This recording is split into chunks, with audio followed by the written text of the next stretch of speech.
سرکار غوث پاک رضی اللہ تعالیٰ عنہ کا اپنا فرمان یہ قصیدہ غوثیہ کے اندر ہے کہ درست العلم حتی صرت قطبہ. واہ کیا بات ہے. میں علم پڑھتا رہا، میں علم پڑھاتا رہا حتیٰ کہ قطب بن گیا. واہ کیا بات ہے. دراسہ پڑھنا بھی ہوتا ہے، دراسہ پڑھانا بھی ہوتا ہے، درس لینا بھی ہوتا ہے، درس دینا بھی ہوتا ہے. تعلیم و تعلم دونوں اس کا صورتیں مطلب یہ ہوا کہ سرکار غوث پاک رضی اللہ تعالیٰ عنہ تعلیم و تعلم میں رہے حتیٰ کہ قطب بن گئے. واہ کیا بات. اور پھر یہ آپ کے جو سکھانے کا سلسلہ ہے اس کی نوعیت اتنی منفرد ہے، اتنی منفرد ہے. سبحان اللہ. آپ اپنے علم کے بارے میں فرماتے ہیں آپ کا علمی مقام کیا تھا، اس کا صرف اس سے اندازہ لگا لے کہ آپ نے ایک جگہ فرمایا ہے کہ اللہ تعالیٰ نے میرے اوپر علم لدنی کے 70 دروازے کھول دیے. اللہ اکبر. علم لدنی کے 70 دروازے کھول دیے. ایک بھی کھل جائے تو کہاں سے کہاں پہنچا دے. ہاں لیکن دروازہ کتنا بڑا؟ فرمایا کہ ہر دروازے کی چوڑائی آسمان اور زمین کے برابر. اللہ اللہ سبحان اللہ. تو علم کا ایک چھوٹا سا دروازہ بھی کسی کو مل جائے نا تو وہی پوری زندگی کے لیے کافی ہوتا ہے. اور سرکار غوث پاک فرماتے ہیں کہ خدا نے میرے دل پہ علم لدنی کے 70 دروازے کھول دیے جس میں ہر دروازہ آسمان و زمین کے برابر ہے. سبحان اللہ سبحان. تو اب وہ جو آسمان و زمین کے برابر دروازہ جس سے علوم کی آمد ہو رہی ہے، جس سے علوم کی آمد ہو رہی ہے، سبحان اللہ، اور دروازہ بند نہیں ہوا، صحیح کھل گیا سو کھل گیا، اور آمد جاری ہے تو جاری ہے. واہ.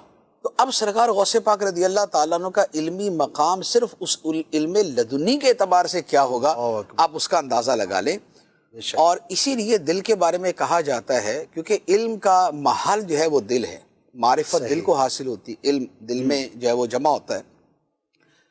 علم اور معرفت دل میں آتے ہیں اور دل کی جو وسعت ہے اس کے بارے میں صوفیہ کرام فرماتے ہیں کہ عرش الہی کے برابر ہے.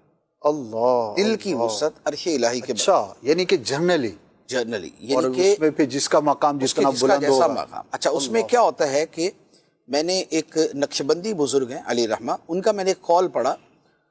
انہوں نے فرمایا کہ 7 آسمان اور 7 زمینیں اور عرش و کرسی جی یہ میرے دل کے اندر کسی کونے میں ایسے پڑے ہوئے ہیں کہ جیسے صحرا کے اندر کوئی انگوٹھی پڑی ہوئی. اللہ اللہ اتنی وسعت. خدا نے دل کو ایسا بنایا ہے، دل کی جو کائنات ہے نا سبحان اللہ اس کی تو انتہا نہیں ہے. ہم اس کو پوری طرح جانتے اور سمجھتے بھی نہیں ہیں. اس پہ پورا سلسلہ کرنا پڑے گا. یہ دل کے عجائبات یہ پوری دنیا ہے. تو اب سرکار غوث پاک رضی اللہ تعالیٰ عنہ کے قلب اطہر پر علم کے 70 دروازے کھلے اور ہر دروازہ آسمان و زمین کے برابر، اور ہر دروازے سے علوم کے دریا امڑتے آ رہے، بہتے آ رہے. تو آپ کا مقام و مرتبہ کیا ہوگا؟ یہ ہے علم لدنی اور علم باطن. سبحان اللہ. اس میں علم ظاہر بھی شامل ہوگا. صحیح. علم لدنی علم باطن کی طرف آپ زیادہ سمجھ. صحیح. اب جو علم ظاہر ہے، جو تفسیر ہے، فقہ ہے، حدیث ہے اور تصوف کا جو ظاہری علم ہے، یہ سارا اگر شامل کرے اسی میں صرف و نحو بھی آ جاتا ہے. صحیح. تمام علوم. اس کا عالم یہ ہے کہ سرکار غوث پاک رضی اللہ تعالیٰ عنہ کے زمانے میں ایک نحوی تھے اور بہت بڑے نحوی تھے، یعنی کہ اپنے زمانے کے منفرد اور ممتاز نحوی. صحیح. علم نحو عربی گرامر. بے شک. تو ایک مرتبہ وہ سرکار غوث پاک کی بارگاہ میں نہیں آتے تھے، آپ کے جلسے کے اندر جس میں آپ بیان فرماتے تھے نا اس میں نہیں آتے تھے. کہتے یار کیا کرنا جا کے. اچھا. تو ایک مرتبہ ایسے دل میں آیا کہ چلو یار چلے ہی جاتے ہیں، آ گئے. صحیح. اب جب آ کے تقریر سنی نا تو تقریر سن کے کہنے لگے افسوس یار آج کا دن تو ضائع ہو گیا. آج کا دن تو ضائع ہو گیا. نارمل جو سمجھنے سمجھانے کی باتیں ہیں وہ ہی نا، تو بہت عالمانہ قسم کا آواز نہیں ہوا. اچھا. کیونکہ سرکار غوث پاک تو عوام کو مخاطب کرتے ہیں نا، تو عوام میں اب 10,000 20,000 40,000 25,000 ہے. تو اب ان کو کیا نحو پڑھائے اور کیا ان کو صرف پڑھائے، ان کو تو اللہ رسول کے خوف خدا کی بات اسی طرح کی کرنی ہوتی. بالکل. اب وہ جو نحوی تھے انہوں نے کہا یار آج کا دن تو ضائع ہو گیا. اچھا. اب وہ نحوی کہتے ہیں کہ جیسے میرے دل میں یہ خیال آیا، سرکار غوث پاک نے منبر سے میرا نام لے کے مجھے کہا ادھر میرے پاس آ کے بیٹھ، پھر تجھے بتاتے ہیں نحو کیا ہوتی ہے. اللہ اللہ. تجھے نحو کے اندر سیبوے کے برابر بنا دیں گے. اللہ اکبر. سیبوے جو ہے جو علم نحو کا امام ہے، تجھے اس کے برابر بنا دیں گے، تو آ کے بیٹھ. تو اللہ اکبر. یہ نحوی کہتے ہیں کہ میں نے تو فوراً توبہ کی، یا اللہ میری توبہ، میں دل میں کیا گمان کر رہا تھا اور کیا گمان لے کے آیا. اس کے بعد سرکار غوث پاک کی بارگاہ کے اندر آپ بیٹھ کر پھر آپ نے علم حاصل کیا. سبحان اللہ. اچھا سرکار غوث پاک رضی اللہ تعالیٰ عنہ کی جو شاگردوں کی تعداد ہے جی آپ جس سے علم کا اندازہ لگائیں گے, بے شک. آپ کے جو شاگردوں کی تعداد ہے وہ 1 لاکھ ہے. 1 لاکھ شاگرد. آپ کے طلباء کی تعداد 1 لاکھ ہے. اور اس زمانے میں جب کہ آبادیاں اتنی زیادہ نہیں تھیں.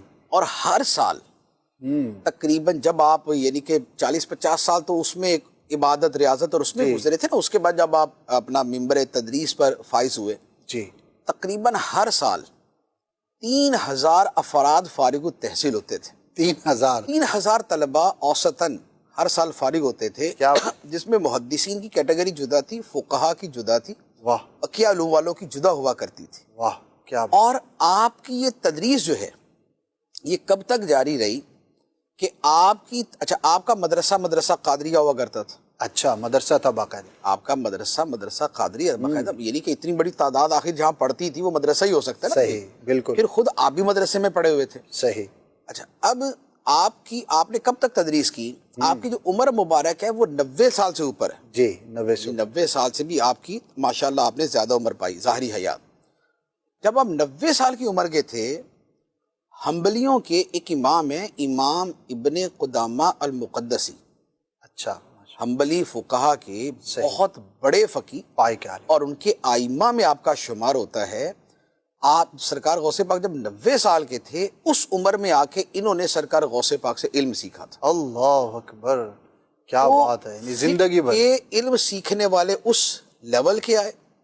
حدیث والے اپنے اعتبار سے آتے تھے, تفسیر والے اپنے اعتبار سے آتے تھے. فقہ کے اندر یہ ہوتا تھا کہ شرق و غرب کے اندر فقہ حنبلی اور فقہ شافعی کے اوپر آپ فتوے دیا کرتے تھے. اچھا, 2 فقہ پہ, 2 فقہ کے اوپر آپ فتوے دیا کرتے تھے. پھر نحو کا تو آپ نے جی آپ نے نا کہ وہ تو علوم عالیہ میں سے جی, کہ جو تیسری کیٹیگری بنتی نا کہ علم معرفت اور پھر علم ظاہر میں علوم اصلیہ اور علوم عالیہ یعنی فرعیہ وہ بنتی, اس میں چلے جاتے. اچھا اسی طرح علم الکلام, عقیدے کا علم. عقیدے کے علم میں شیخ شہاب الدین سہروردی رحمۃ اللہ علیہ جو سلسلہ سہروردیہ کے پیشوا ہیں, بے شک, یہ فرماتے ہیں کہ مجھے علم الکلام عقیدے کا علم پڑھنے کا بڑا شوق تھا. میرے چچا ایک مرتبہ مجھے سرکار غوث پاک کی بارگاہ میں لے گئے اور جا کے فرمایا کہ یہ میرا بیٹا جو ہے یہ علم الکلام میں لگا رہتا ہے اور یہ دوسرے علوم کی طرف توجہ نہیں دیتا. صحیح. تو سرکار غوث پاک رضی اللہ تعالیٰ انہوں نے سینے سے لگایا اور لگا کے جب ان کو ہٹایا تو جو علم الکلام تھا وہ سارا محو ہو چکا تھا. اللہ یعنی جو پڑھا تھا سارا ختم مٹ گیا. اب ان کے دل میں بڑی ایک افسردگی ہوئی کہ بھئی اتنی محنت سے اتنی کتابیں پڑھی, یاد کی اور علم حاصل کیا اور یہ سارا ہی جاتا رہا.